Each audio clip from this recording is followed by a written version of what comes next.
What is going on, my friends? Good morning, everybody.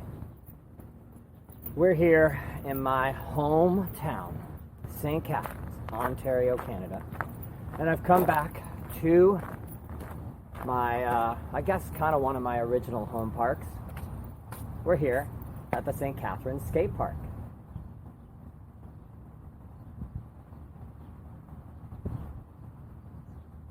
Yeah, so let's take you on a little tour of the skate park first. Nice and early in the morning, so nobody's here. I got the park all to myself. Super good. And we're also going to go to a little DIY park today called Knifeside. So I got the deets on that, and we're going to head over after the St. Catharines Park. But let's take a quick roll around. Let's show you what kind of features are here, and then I'll get some skating in. And I was here on opening day, and I even made the St. Catharines Standard newspaper for like a couple of skateboard tricks. So lots of good memories, and let's hit this place up.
You know, this is a cool park, and back in the day it was an awesome park, but if I'm being honest about the St. Catharines Park, it's not my favorite park.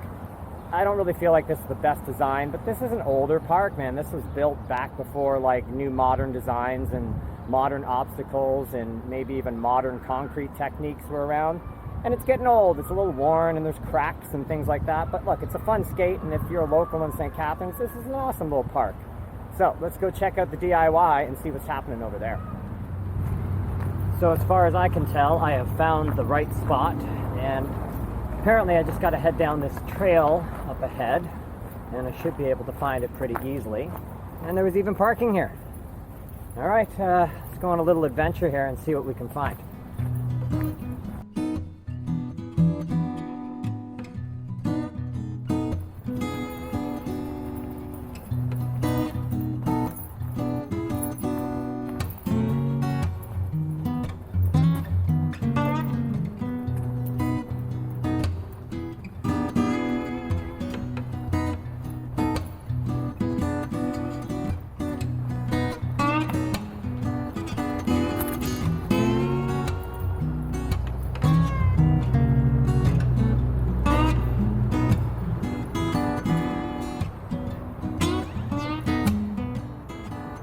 Holy shit, guys. Like, this is a serious DIY endeavor, man.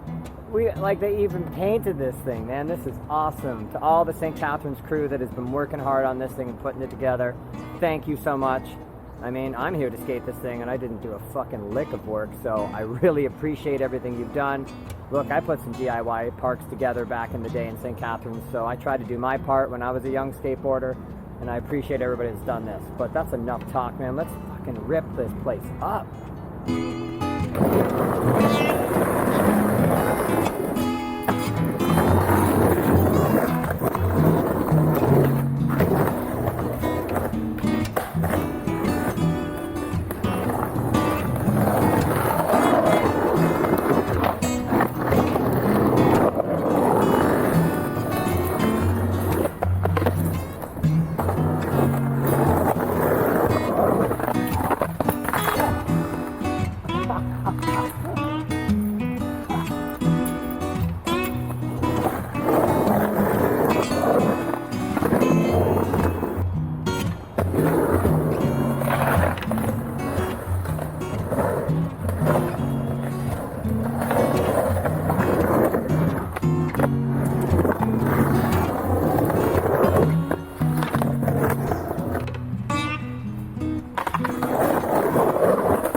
man, that was a bit of a battle. That is a tough skate, but what do you expect, man? It's a DIY. They're supposed to be like unique and difficult, and that's what makes it so interesting and fun to skate and challenging. But that's it for another episode of the Ontario Skate Park Tour down here in my hometown of St. Kitts. And we're going to stay in this pocket, in this neck of the woods for a little bit now.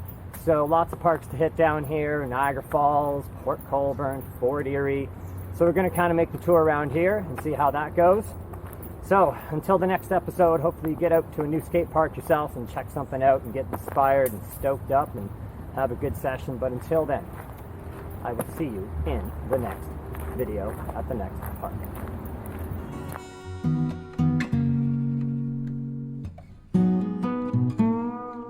So I thought I'd do a little bonus content for this video because I've been getting a lot of questions about the camera that I've been using.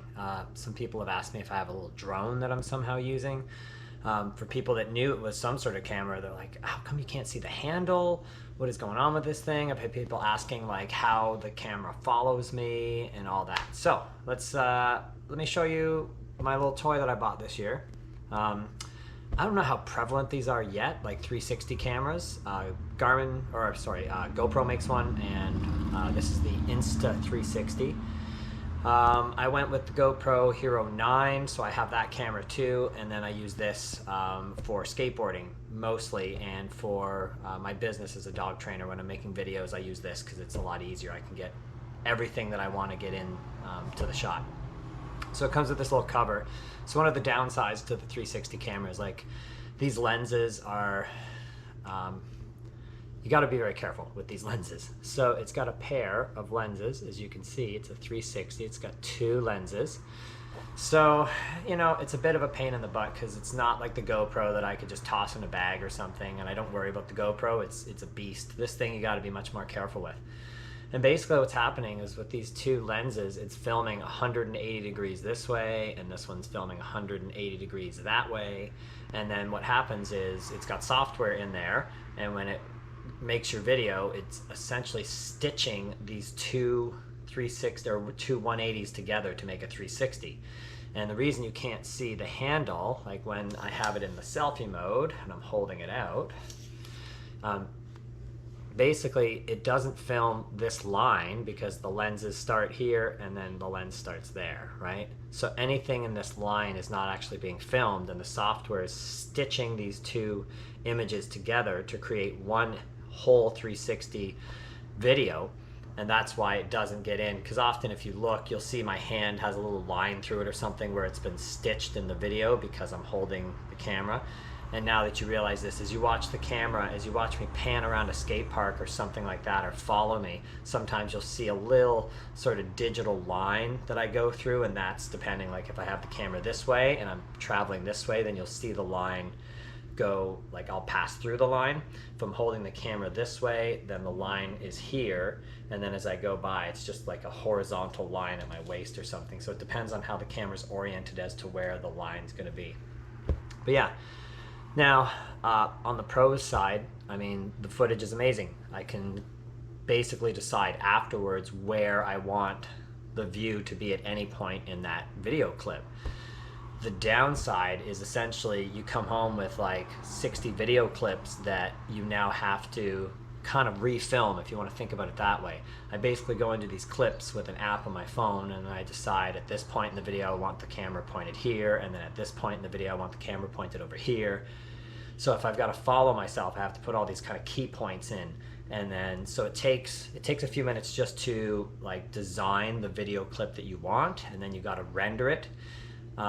So all in all, it's more than, I'd say it's pretty much doubling the amount of editing time I have. So like it's amazing, and the footage is super cool, and I think it's worth it, which is why I keep doing it.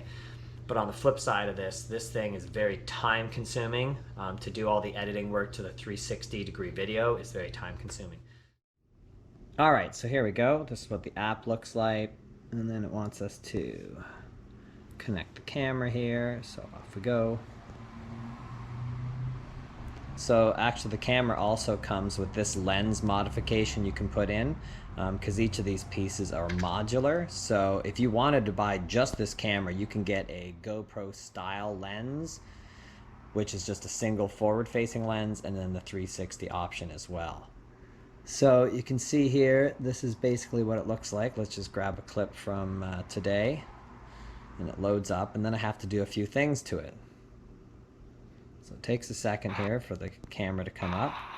So you can see, first thing I gotta do is change this to the proper setting for a video, and I'll bring you a little closer so you can see. So at this point, you can see it's a full 360 degree video.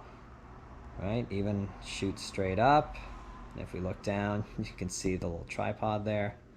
So as we scroll around, basically what I have to do if I wanted to, say, follow myself through this video is I basically take this little crosshair and I set it up so it's on me, and then I come down here and there's this little node button, so I add this little node, and then as I scroll through the timeline, I would have to keep following myself through and making little nodes,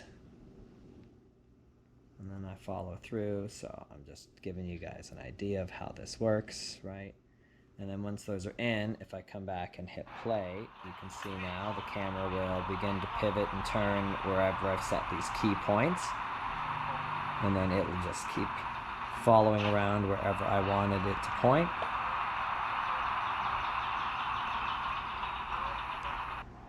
And that's basically how I edit the video. And then once I like it, I can output this thing, and then I have to sit here and wait while it renders this clip, which can take up to about 2 to 3 minutes, depending on how long the clip is. And then I got to take all the clips and transport them from my phone over into the laptop to be edited. It's quite a process. All right, hope you enjoyed this little sort of background view into what I have to do now with this 360 camera, and maybe that answers some of the questions you were wondering about the videos and what's changed this year. So yeah, it's the cool 360 camera I've got. That's what we can do here. 360 degree video. This is crazy, you know? Technology.